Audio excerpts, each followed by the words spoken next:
everyone. I'm Dan Barefoot, checking in from Los Angeles, California. And I'm MJ, joining you from Bogota, Colombia. Today on StreamIt, we're diving into how Cobraflex is making waves in the industrial side of the DTF market. Hey, it's great to be back with you on Stream It. This episode is especially interesting. There's been a lot of movement in the direct-to-film space, and we're starting to see the market really split into segments. The Soho crowd, small office, home office, or the hobbyist, often runs into issues with limited training and support. All you have to do is scroll through a few forums and you'll see the classic complaint. My printer's basically a boat anchor. Oh, for sure then.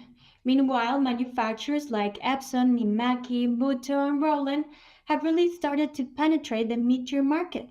In fact, both Epson and Roland just launched new machines at the Impressions Expo back in January. Right. And while those mid-range options may be solid for some businesses, there's a whole other level when you start looking at industrial scale solutions. That's where Cobraflex comes in. Today, we're excited to talk with the team behind Cobraflex, one of the key players in industrial DTF space, as well as the president and CEO of one of their major clients, Apparel Redefined. Just to put things in perspective, Cobraflex offers a printer that can output up to 2,700 square feet per hour. That's right, 2,700 square feet per hour. That's a massive jump from the 100 to 250 square feet per hour you typically get in the mid-range machines. 2700 compared to 250? That's a huge difference. But as we know, speed is just one part of the equation. The jet printing is a multi-step process. Once the image is ribbon printed, you still need to apply adhesive power, cure the print, and then use a heat press to transfer it onto the garment. Did I get that right then? You nailed it, MJ. We're excited to have Cobraflex founders James Limmer and Chris Brazell joining us today. And later we'll hear from John Roy, a true veteran in garment production, art decoration, and one of the early adopters of DTF. Oh, and MJ, John's podcast is a must listen. It's really packed with great insights. Well, then I'm looking forward to hearing their stories and, of course, the podcast as well.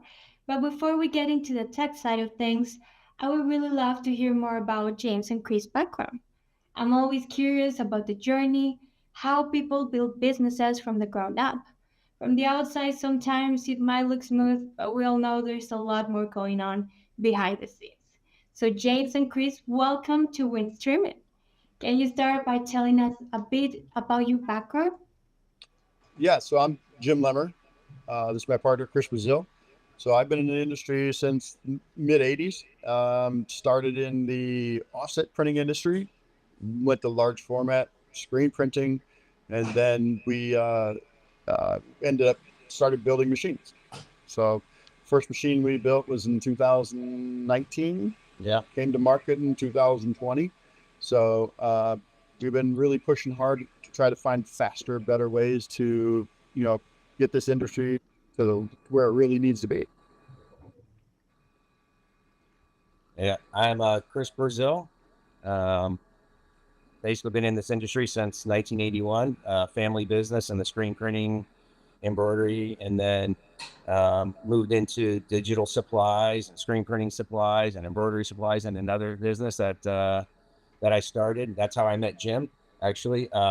And him and I just really connected, and almost, instantaneously were, kind of drawn to, trying to come up with something new, innovative. We both thought we both had a lot of knowledge to offer each other and build something great. And that's kind of where it started.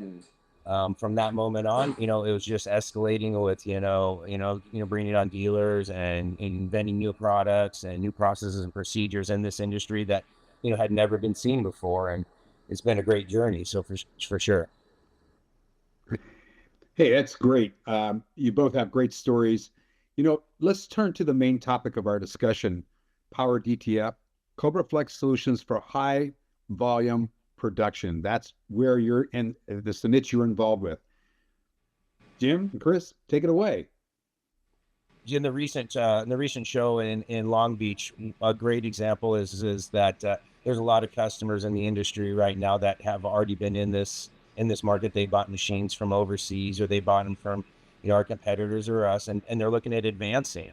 And so it really is at the point right now where you're not looking at buying the same machine. You're looking at buying the next level machine to level up your business. And the value is there from our King Cobra, which is also a 63-inch roll of film, with color expanders, and or the Venom here behind us, which is a 63-inch 15 head machine. That way, as you grow, you have the machinery to help grow it, even though your sales might not be 100% at that level yet. You've kind of leveled up and used your dollars wisely. So what we try to do every day is try to, further the market, try to figure out ways to make production faster and faster and faster.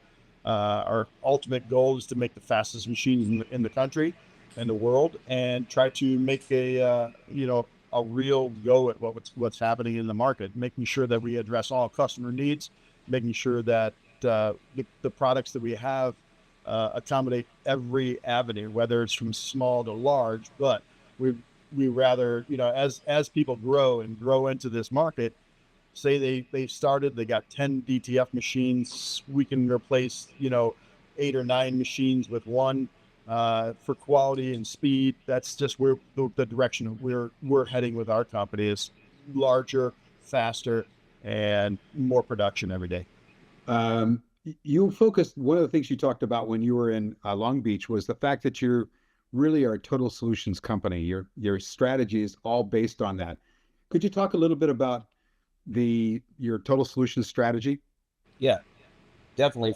From start to finish, myself and Jim, our backgrounds in the screen printing industry, and understanding right from the start, a customer making the transition into DTF printing has been really a key factor in getting them in the right direction as far as the environment, making sure we explain every process of what that really entails, so that they get out and they're running right away and producing.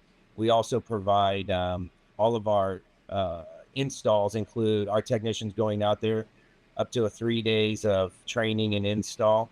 That's one of the key factors that I think is set us apart from all of our competition, really, is that we take a lot of time and energy to make sure that they understand the equipment, they understand how to do the maintenance of it, and they're running jobs with them. It's kind of a key factor when we know that the install is being done, and we're doing it with our team members that are staff members.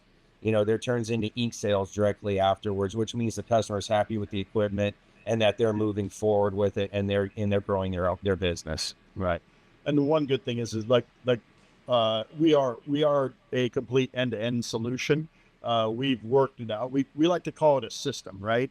The one thing that we've done is we worked out the software, the inks, the powder shakers.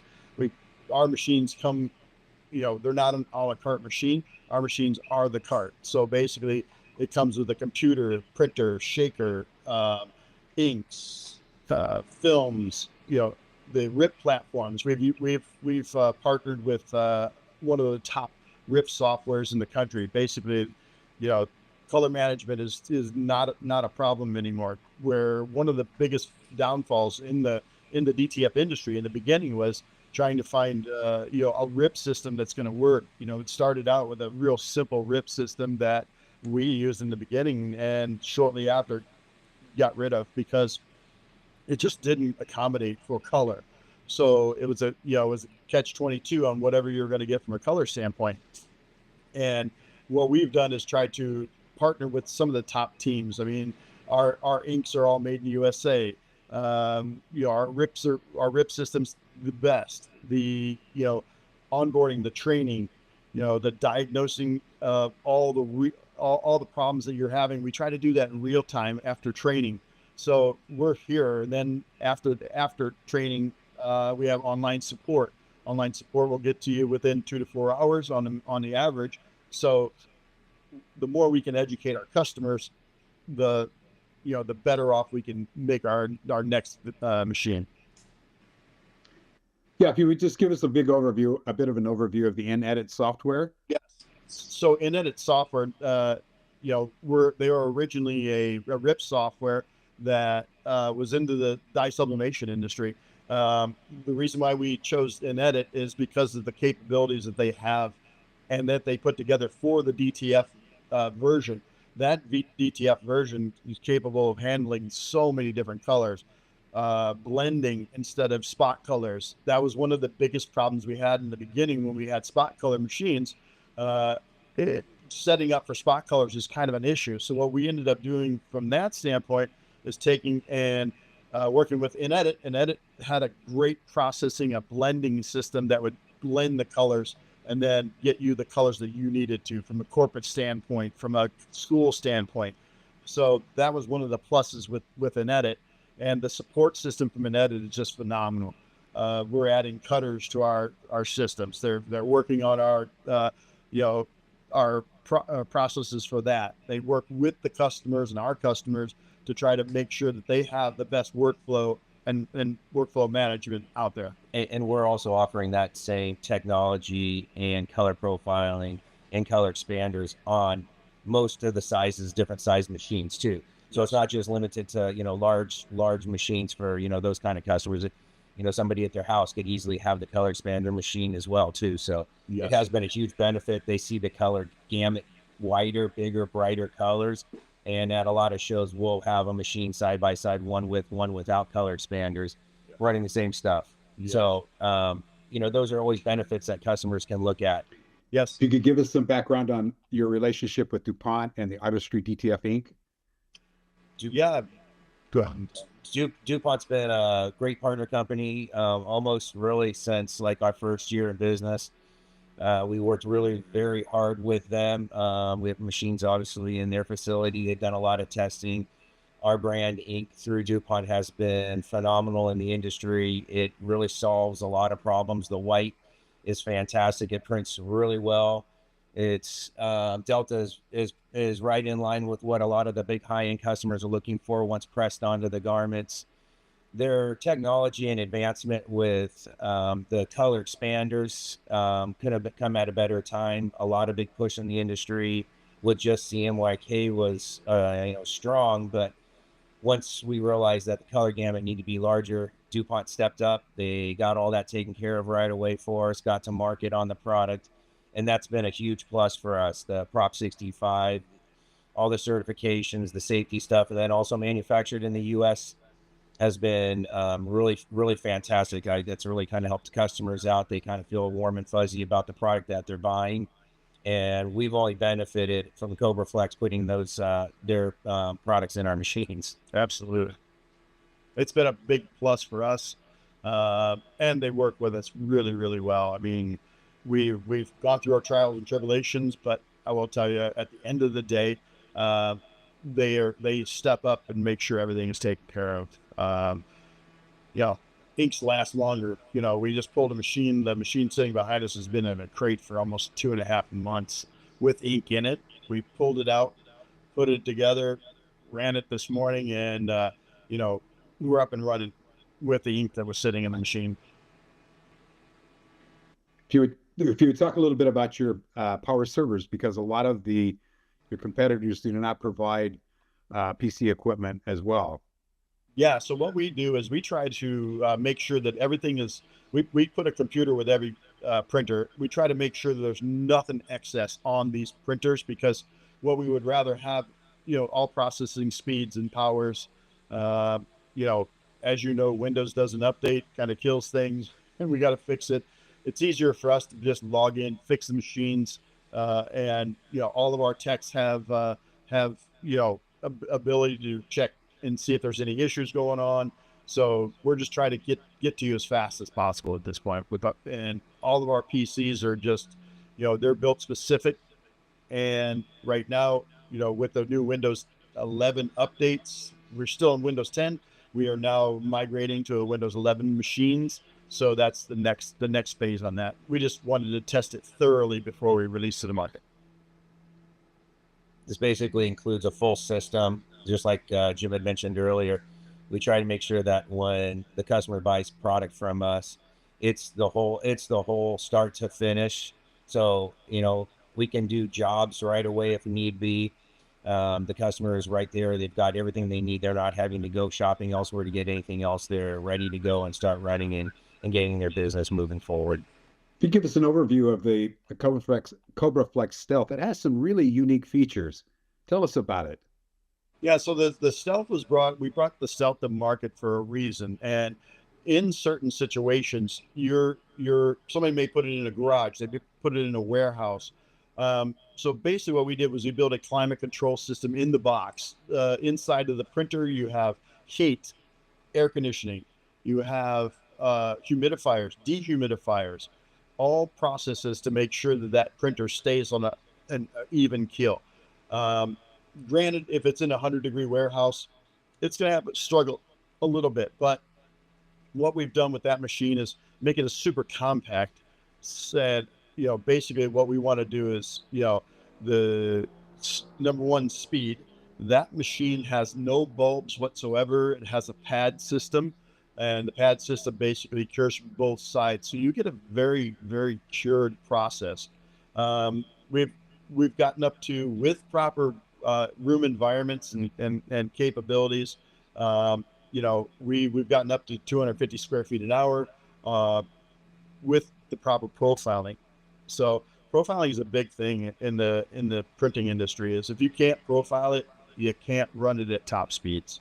Two of my favorite things on that machine is it's ambidextrous. So if you get a pod system kind of going on those machines, you can have the power controls on the one side of the machine and then the other one's real close together so you're not walking around it. And my second favorite feature is the auto feed off of the front. It's tension driven, so you can kind of tug on it. It will not mess up the prints, but one person riding the machine with a table in front of it can cut those transfers right off and then turn around and heat press them while the machine is running. So you're not having to undo them off the roll at the bottom if you choose to go off the auto feed at the top. So really great feature. Well, the Venom is your big dog, if you might say. 2,700 square feet. That is super fast. Tell us about that. Yeah, so the 20, like we tell people, it's up to 2,700 square feet an hour. Again, we always stress the fact that with that machine, room environment and production, depending on what you want to do, it's just like anything else. You could drive a car as fast as you want, but we've hit speeds up to 2,700 square feet an hour, and that's with profiling. And that machine there doesn't have all the bells and whistles as a stealth, but a lot of people that do that actually have the ability to make sure the room is correct, make sure everything's there. This Venom is it's the first fast machine out there in the market. This one has 15 heads. We have basically from this standpoint, we are going to 24 head. So a lot of people are asking for the color expanders on the Venom. So that's in process right now, in production. So that's the next machine that's got to be hitting the market soon. Customers that definitely need to hit the numbers and stuff, that they're maybe up to 10 machines. This is a great plug and play. It reduces a lot of the labor costs. You can shift the labor somewhere else in the business if you need to. It takes usually about 2 people in the room on that one machine. The rolls are 63-inch large rolls, but when it's running it's one person. So there's a lot to say about looking at labor costs and shifting them inside businesses right now, and to make it more beneficial for the company and growth. The next unit is, of course, the King Cobra. I know you launched that during the recent Long Beach show. Tell us about that unit and where it fits in the market. So that's up to about 650 square feet an hour, 63-inch machine. It's a mid-grade commercial. That one has color expanders. We had a 5-head machine, and what we ended up doing is we decided we're just going to go with a full 6-head. That way everybody can get the color expanders on there. We have quite a few in the market at this point, and what we're looking at is reliability, size, just the amount of time that it takes to not have to manage multiple machines.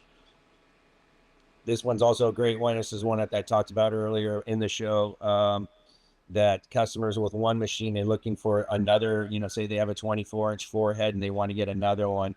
This one's priced right. just at pretty much close to the same pricing, to where, you know, you're basically getting two 24-inch rolls of film and a 13-inch roll of film out of this machine all in one shot. So I definitely have a lot of customers that, you know, placed orders on this machine and they came to the show looking for another 24, but this, with the space, and if they have the space, this is a great machine if someone's out there looking for it. So, Well, that's a great overview. Hey, one of the things that I've been very interested in is, you know, your use of in-edit software. Do you provide the profiles for all of your for the images for the rip? I mean, We do, but again, like we tell people, we provide a starting point with a profile. Um, Commercial shops really should learn how to profile their own machines just so they can keep their numbers. You know, a real shop that understands profiling should probably profile their own machines about every 6 months or so, because degradation of print head can actually, you know, bring your profile into a different zone. So what we look at is, you know, we would rather educate you rather than we do profilings for you. We'll do it all day long, but I would rather teach you how to profile your machine. And with these profiles, you know, people say, well, you did the profile, but you remember this: if you do a profile, and if it's a different temperature, if it's a, you know, if you're, when you profile, there's settings that you have to be within certain temperatures. Is your machine clean? Are all your nozzles firing? I mean, I've had so many people try to profile a machine with half their nozzles missing just because the maintenance and all that, right? And then they call me up and say, well, my profile, the one that you gave me, was no good. So what we try to do is educate them on where to start profiling, you know, and if we can educate you there, then you're going to keep a clean machine, because, yeah, as you know, there you got 256 nozzles on every print head, and if you're not firing, you can lose 2, 3, 4, 5% of delta on each one of those. So what we try to do is keep education, keep it going. one good thing about the profiling too, when the customer learns how to do it and they're trained, what I found out is that the customer then can create their own library. So other colors that they're looking for, that they might have a specific shade that they can do, they can click on a portion of the artwork. It'll expand up. You can ask it to expand out that one shade to 40 different, 60 different ones, print that out of all the different color combos, and then recognize that artwork and change it right there in the RIP software. So there's a lot of really great features on it, but as well as doing that, you're then creating, to say, a library of a specific color that maybe you match from screen printing days that you need for a specific. So when customers understand it, with the transition in the industry from screen printing or direct to garment, or now into DTF printing, understanding that software is almost key. It hasn't been, obviously, up to this point, but it's getting to be that way. And I think the more and more people are in this industry, the more and more they're going to want to say, listen, I'm going to learn this. And it's not that difficult, to be honest. Yeah. You know, it just takes some time. You got to buy the right tools for it. I tell people all the time, spending a couple hours or 4 or 5 hours in it every 6 months on making sure that you have the right profiles can save you tens of thousands of dollars in reprints. Yeah. Hey, before we get into the demo, there's a couple questions I'd like to ask you. We'll do the demo and then we'll talk to John. What are your future plans? What do you talked a little bit about some of the changes you're making, some of the additions.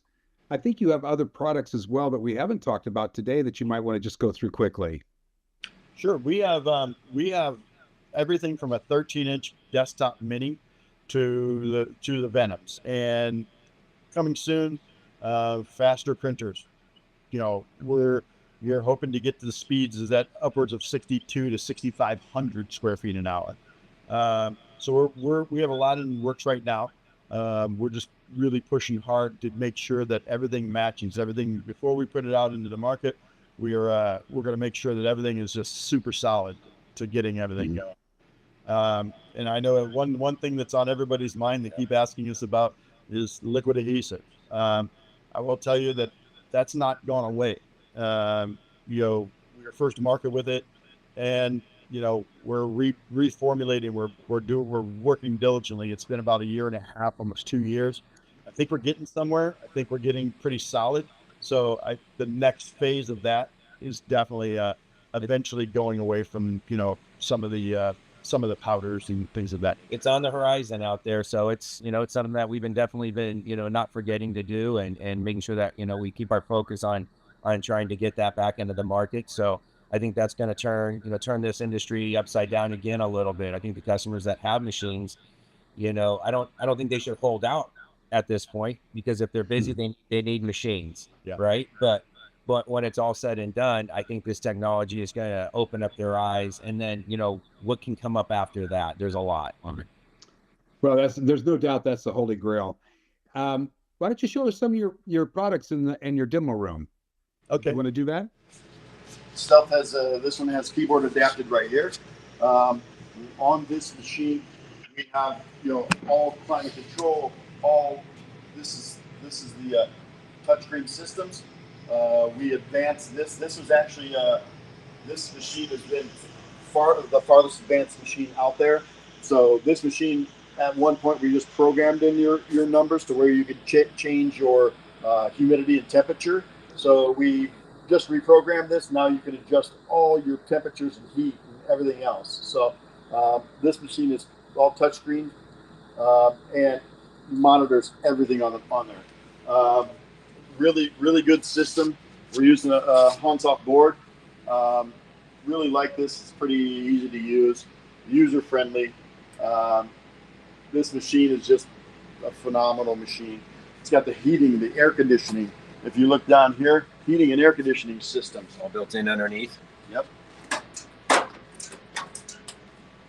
The pad systems. This thing has a full pad system. There's no bulbs whatsoever.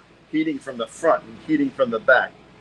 Color expanders on the back of the machine. Yep. This machine has the color expanders. John actually has one of these machines. So the King Cobra, 63-inch wide film.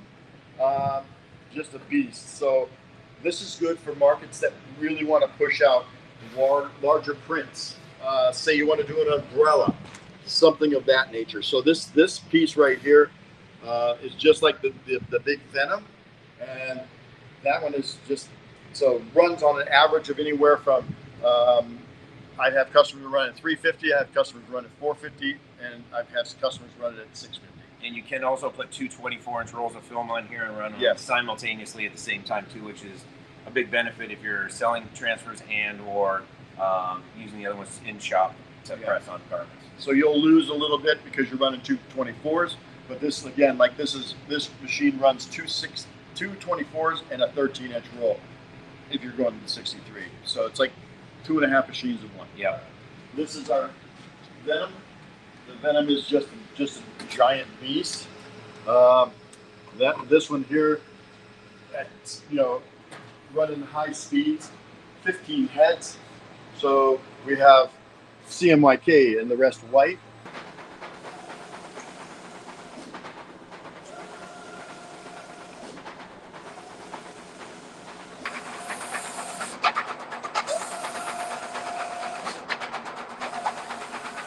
We put this mini together just because we wanted to do we actually wanted to do a proofing device for the 63-inch Venom, but it became popular at the show because people wanted a smaller unit.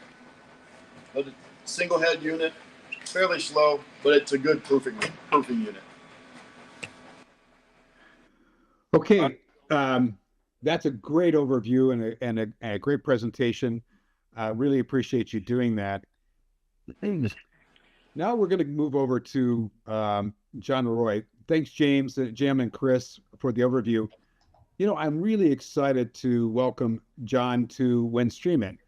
John is the president and CEO of Apparel Redefined, and we're really looking forward to diving into his story. Before we jump in, I'd again encourage our listeners to check out his website, www.apparelredefined.com. There's a ton of valuable content in the resources section, product catalogs, informative podcasts, and decoration guides that are definitely worth exploring. Hey, welcome, John. It's great to have you with us. Thanks, Dan. Thanks, MJ. Thanks, Chris and James. Really appreciate the opportunity and looking forward to speaking with you guys. Great. Thank you, John. John, we always find career journeys fascinating. So maybe can you walk us through your path and how did you get to where you are today? Yeah, absolutely. It's hard to believe it's almost 20 years in the industry, um, and a No lot has changed. way. Yeah, yeah. You don't look that old, John. Thanks. I feel it though. But, I'm sure. yeah, yeah. I mean, long story short, the TLDR version of my story. Um, right out of college, I was very entrepreneurial all through school and even before school, and being a college athlete, you got to find ways to make money before the NIL days, long before the NIL days, and not that I was Sure. any near good enough to warrant that type of money. But you had to do some things like on your own, to make some money. And was always interested in like selling shirts and doing that type of stuff because a longtime family friend owned a sporting goods store that I worked at growing up, building trophies and that type of stuff. I was actually interviewing at a college at Walsh Construction and looking at getting into what I wanted to do, which was actual road construction. But I went to school for finance and accounting. So I'm meeting with the head honchos at Walsh, and like, you're going to be in the accounting and finance office. I'm like, no, I'm not. I'm going to be out on the highways. And they're like, well, then you got to go to school for engineering. And I'm like, well, I think I might just go own my own business. And talking to guys in charge of $1 billion company, you don't know what you don't know at 21 years old and 22 years That's old. for sure. Young, dumb. But anyhow, talked to my family friend at the time. He was looking at buying a small screen printing company to control some of his downside costs. And he's like, would you want to partner up with me? And I'm like, well, I don't know anything about making T-shirts, but if I fall on my face in 4 or 5 years, I'll figure it out. And selfishly, the main motivator was I was coaching high school baseball at the high school I went to in South Side of Chicago, very parochial, very Catholic, and a lot of competition for athletes, all within a very small area. And 2005, 2006, Under Armour, Nike started pushing moisture management material, and everyone wanted it, but not many people knew how to print it or wanted to take the risk. It's like all of a sudden you're going from like a Champion and Russell hoodie that you could sell for $25 decorated. Now you got an Under Armour hoodie that costs $30 before you even add any decoration to it. And a lot of people were kind of scared from that. And selfishly, I'm like, if we want to attract better talent, we got to look cool. We got to have better merch. So I'm like, let's figure out how to print this. And a lot of the ink manufacturers hadn't caught up to the polyester content that was in that because the temperature was 320 for the inks, the vast majority of inks in the market, but that's also around the same temperature you have dye migration. So unknowingly, we started carving our niche in athletic apparel decoration. Fast Was forward, this all in screen printing? Screen printing and obviously embroidery, but embroidery came later on. But screen printing was the main driver of the innovation from our end. And as we started to grow and build our customer base, tech really became a part of kind of the platform that we are offering as a contract decorator, because that's the majority of what we were and still what we do. And I just felt like my dad was in software sales. He doesn't know much about software, just know how to sell it for the Fortune, 200 companies, Oracle, Sun Microsystems. And I was always listening to technical calls and just hearing what like these major companies are doing from like an ERP standpoint, learning, platforms and stuff like that. And I'm like, none of that was available in our industry. Like if someone wanted to find out where an order was, you had to call, and then you'd have a stack of papers and you're rifling through. And I'm like, there's got to be a better way. We got to learn how to do something better if we really want to scale. So about 2014, 15, started developing software to help kind of not only fuel our growth, but create a better experience for the customer. And, we spent a lot of money in development and tech and building essentially a workflow, manufacturing execution system, not only for our internal capabilities, but also our external partners and clients to interact with us, place orders at any time for any point in the world, and be able to track that order through its progression. So not really knowing how much I'd be involved in software development over the last 5 years, because that's one of those things like, hey, just next year, we don't have to spend as much in software, but it's like when it's your own and you have a lot of people, giving you feedback, hey, it'd be nice to do that. And not just internally, but externally as well. So it's kind of like that never ending budget line item that continues to grow, but also fuels our growth. So yeah, it was a little bit long on the background side, but that's essentially, how we got started and and where we are and where we're going type thing. When you bought the company, and I do want to come back to software because Yeah. I read all your information online about your software, which looks amazing. Hey, when you bought the company, how'd you go about financing it? My parents. Yeah, I took out a $50,000 loan. My parents had to back, and that So they 50,000. co-signed for you? Yeah, yeah, yeah. And I mean, when I bought the company, there was only 3 employees, and I was 3. So it wasn't much of a company, you know. It was just we were just doing like local police and fire type stuff. But part of that deal of the 50 grand buy-in with my partner at the time was to buy an automatic press because mainly we were just a manual shop, right? And I'll never forget, like I'm like, you know, you don't know what you don't know. I thought these things were just in stock, and we went to go place our order for our 6-color M&R. They told me it was like 32 weeks. And I'm like, I don't have 32 weeks, you know, and this was back in 2005. So Anatol, you know, and where we are, south side of Chicago, M&R is, you know, 45 minutes away. Anatol is an hour away. And Anatol said they would get it to me in 6 weeks. Well, we went with Anatol, and that was the first auto. Part of that 50,000 buy-in was towards the auto, and then towards buying out a different partner that was part of the ownership group at the time. So bought that first press, and after, I mean, we ran that damn thing into the ground. Oh my God, we probably had over 11 million prints on a 6-color press. 6-color press. Yeah, yeah. So you said when you started in the early days, you were just doing local screen printing, and then what happened? How did you expand? Well, I don't like saying no, and you can ask any of my that teammates. Gets you into trouble. Oh, yeah, for sure. You know, I didn't like the fact that as we were growing as a contract decorator, someone would come to us for screen printing, but then they go somewhere else for embroidery. Then they go somewhere else for vinyl. And I'm like, I just don't like that. And then, especially in athletics, you know, the local high schools we're working with, the red is red. And you can't have, you know, one of the reds coming back in embroidery. It doesn't match your screen, doesn't match your vinyl. You know, this is all before DTF.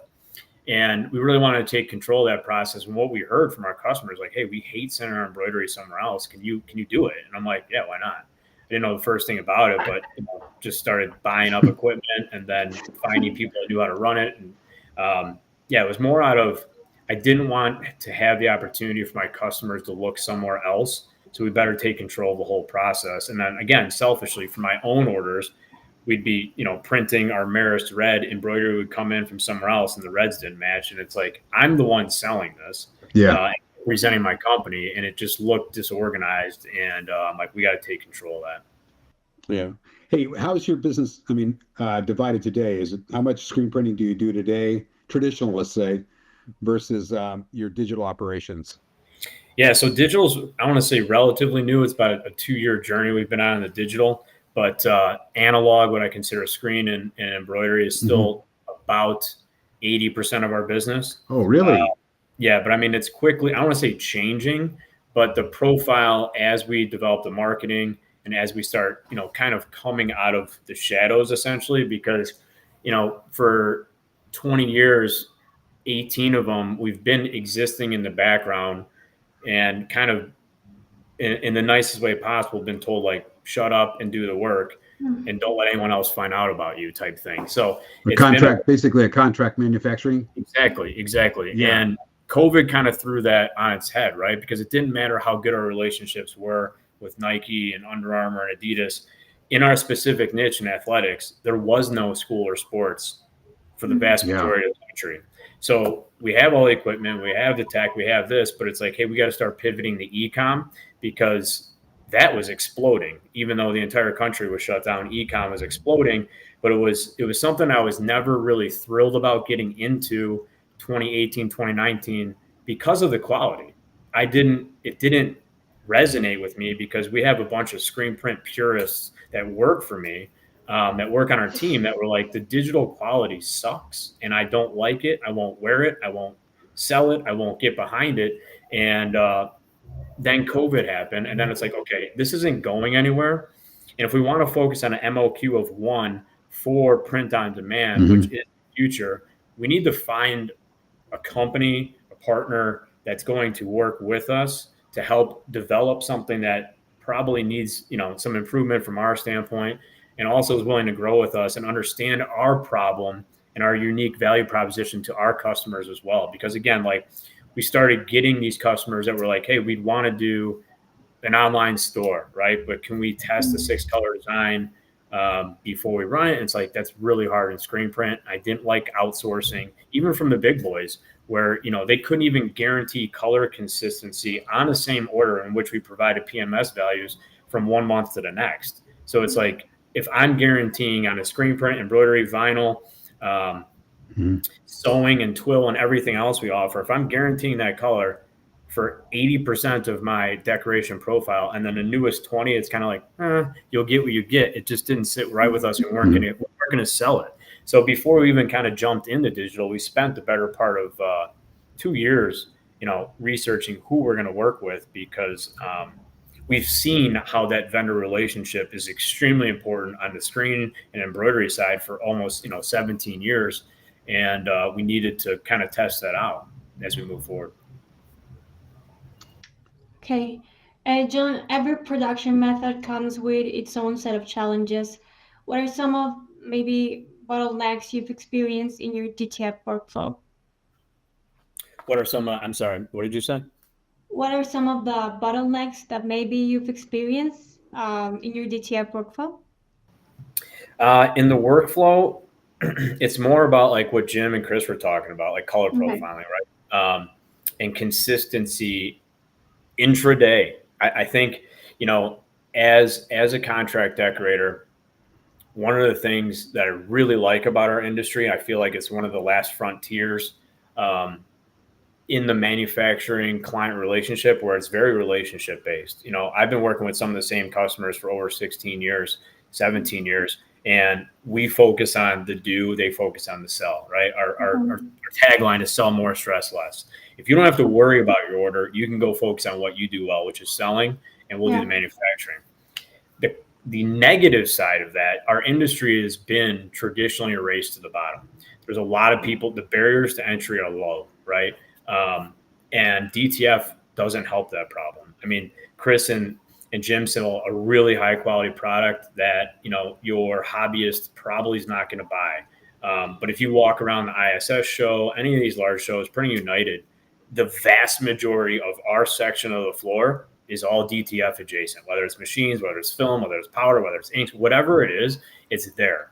But that type of person has probably graduated from like a Cricut to, a hallway style or, bathroom size DTF machine.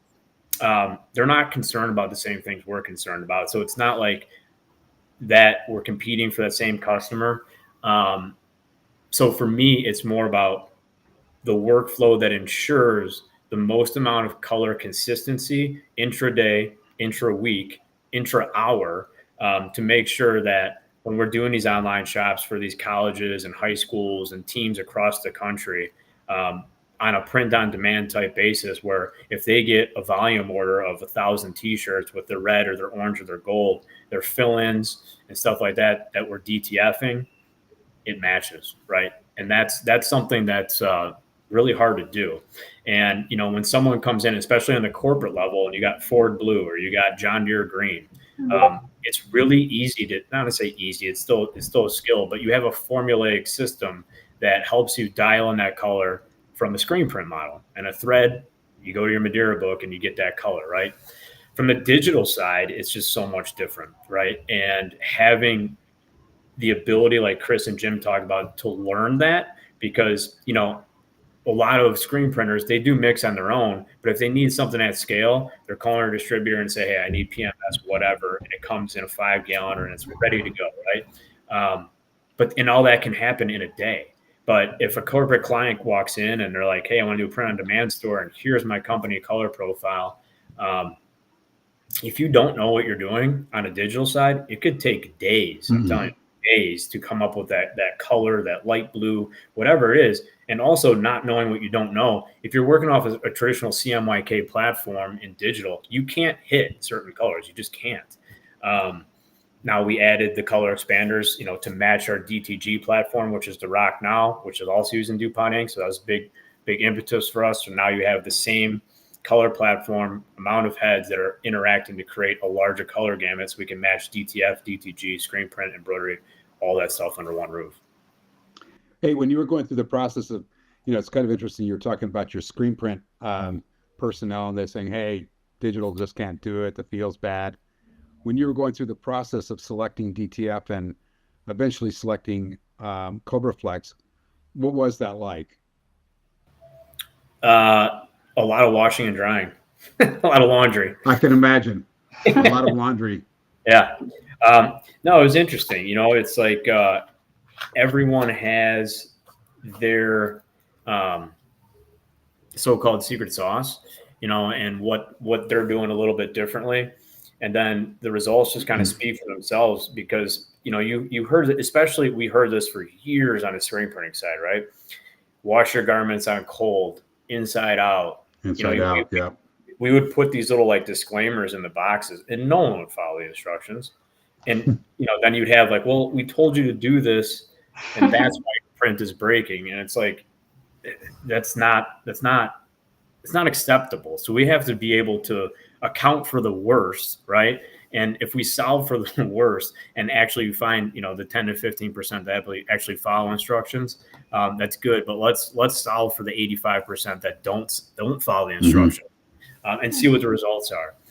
So that's what we were doing. We were being the bad customer with everybody, and washing on hot and doing all the things you're not supposed to do, because that's what the average consumer will do.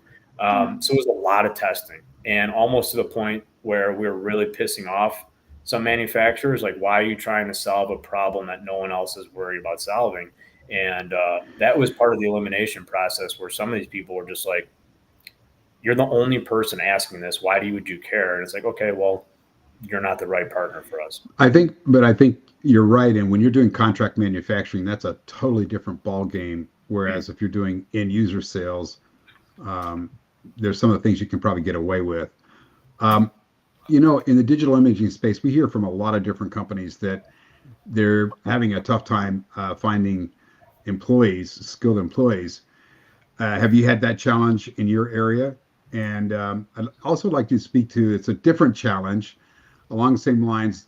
Are you concerned about the tariffs that might be implemented on the business? Do you think there'll be any issues there? So two-part question. First, two-part question. Yeah. Both challenges. Have we had labor challenge? Answer is yes. I don't think it's a shortage. It's more of a competition, right? Especially in the south side of Chicago. New York, Chicago, LA, three of the highest cost for labor. So us as a small business, still considered a small business, competing against Amazon that has, 15 warehouses all within 10 miles of us, all up and down the major interstates, that are starting off people with no experience at $25 an hour, full benefits day one. That's tough to compete with, right? That's tough. The other thing is screen printers, embroiderers, even though it's a skilled trade, there's no school for it. So we've had to develop our own school. We call it Printing U.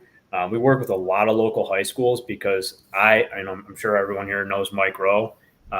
Absolutely love the guy, addressing the skills gap in America. And it's a lot of things you hear as a business owner, right, are fallacies. One of them is there's no such thing as a stupid question. I absolutely hate that, cliche. Another one I hate is follow your passion, right? When I was 18 years old, my passion was not what it is at 41. And when I talk to these high schoolers, it's what interests you now is not going to interest you at 40. No way. I can promise you that. I was in your boat. But what you need to do is bring your passion to work, right? Not follow your passion, because you could it will change with the wind, right? But bring your passion to work. And so we talk to these kids are lost, especially with the price of education right now. If you go to school, even at a state school, paying somewhere 20 grand a year, you don't know what you want to get into. I'm like, how about we start focusing on making money right now? And you can do that. And so we have programs with the local high school districts where they come in, they learn. It's also a tryout for us, right? Like if you can tell the kids that pick it up quickly, and it's like, hey, learn by fire, and then it works for us. And we started this probably about 7-8 years ago. And we've had a lot of good success. So we just had to get more creative to answer the question on how we try and find and retain that talent. Part of our software is what we call the scorecard. The scorecard is gamifying what we do. Again, being an athlete and loving baseball, everything in baseball can be tracked. Everything. And it's the same with us. How many impressions per day? How many stitches per day? How many boxes per day? How many garments have we counted? With our software, we're able to track all those and timestamp it with each individual who's touching it. So we got a big scoreboard essentially in our shop, and we're tying our compensation to performance, and we measure speed and quality. Right? It's not just if you're putting out a ton of product and it sucks, that's okay. There's built into there that's tied into our API for our payroll system. So we just had to get better at how we reward and attract and retain talent to be more competitive, because our minimum wage is double what most minimum wages are in other states that we compete against. Especially in Chicago, a place like Chicago. I mean, that's a high pay area. So, and cost of living, so it's not cost of living too. California, but it's increasingly bad with our property taxes. Second part of your question, I'm sorry, what was it? We were talking about, do you see any impact of the tariffs that are being imposed on imports? The way I approach the tariffs is the way I kind of approach the labor question, right?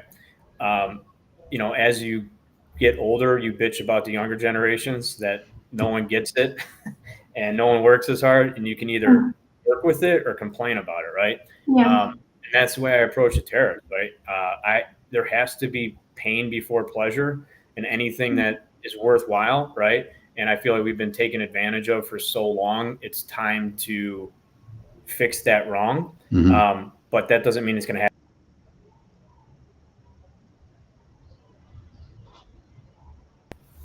You guys? No, you're here. You're here. Okay. The thing that I really kind of enjoy is that us as being a contract decorator and someone that can go direct to customers, the focus so much has been in our industry on the sell, right? And there's less and less people actually do the work because it was really popular in the 2000s or 2010 to 2018, offshore everything. Go overseas, you can get it a lot cheaper. And that's why that even started in the 80s and 70s, and you lost the American manufacturing base. And I feel like we're in a unique position to be able to handle that MOQ of one or that or that 40,000 piece order. Right? Sure. And to keep that stateside, I absolutely love it. So it's going to take a little bit of time, but those massive volume orders that went overseas for years, I think will start coming back here. And that Amazon effect is very real, right? When I first got involved in the industry, 2006, a 3-week turn was pretty standard, right? If you're turning stuff around in 3 weeks now, you're out of business. You're out of business. And anything anything you get overseas is a minimum month turnaround. So I think we're in a better position. I actually embrace the tariffs. Okay. When it comes to future growth, are there any products or types of equipment maybe you're interested in but haven't invested in yet?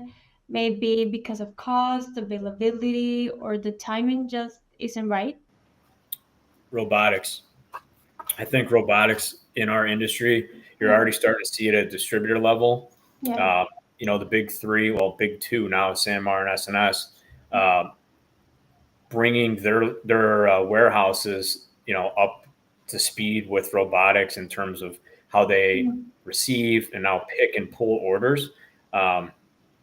I think robotics it's not there yet, but it's coming really soon to help bring more efficiency to certain parts of the process and workflow.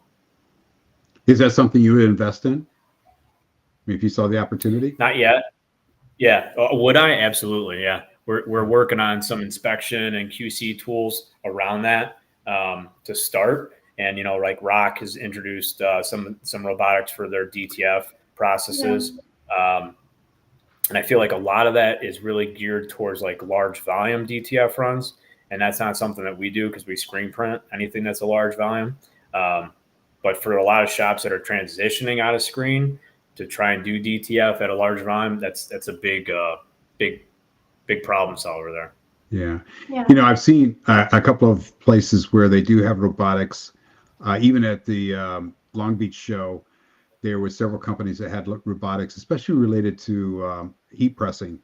So I think it's going to be very interesting in the future what happens there. Hey, John, it's been a great discussion. I want to ask you one last question here. Sure. And really appreciate you taking your time. I was listening to a podcast a few weeks ago where someone asked Jensen Huang, who's the CEO of NVIDIA, if he would follow the same path if he could do it over again. I was pretty surprised with his response. He said, "No way." He says, "There's no way I could start this business today." So I'm going to throw you that question to you, John. If you had the chance to start fresh, would you choose the same business journey or take a different route? 100%. 100%. Yeah. I mean, like, I think that's a twofold question too. Like, if you could start different today and know what you did wrong. Yes, that's a big answer. You're right. God, so much money saved, so much time saved. Sleepless nights. Yeah. Anyone that says that they would do it exactly the same, I would think they're lying to you. Absolutely. Yeah. I don't know. Or they've only been doing it for like a year, so I don't know. Yeah, I absolutely do. Well, we really thank you so much for your time, John. It's been illuminating. Your story is a great story, and it's very inspiring. We always enjoy having entrepreneurs, understanding how they got their start and they find success. Each of our guests today brought a unique and compelling story to the table.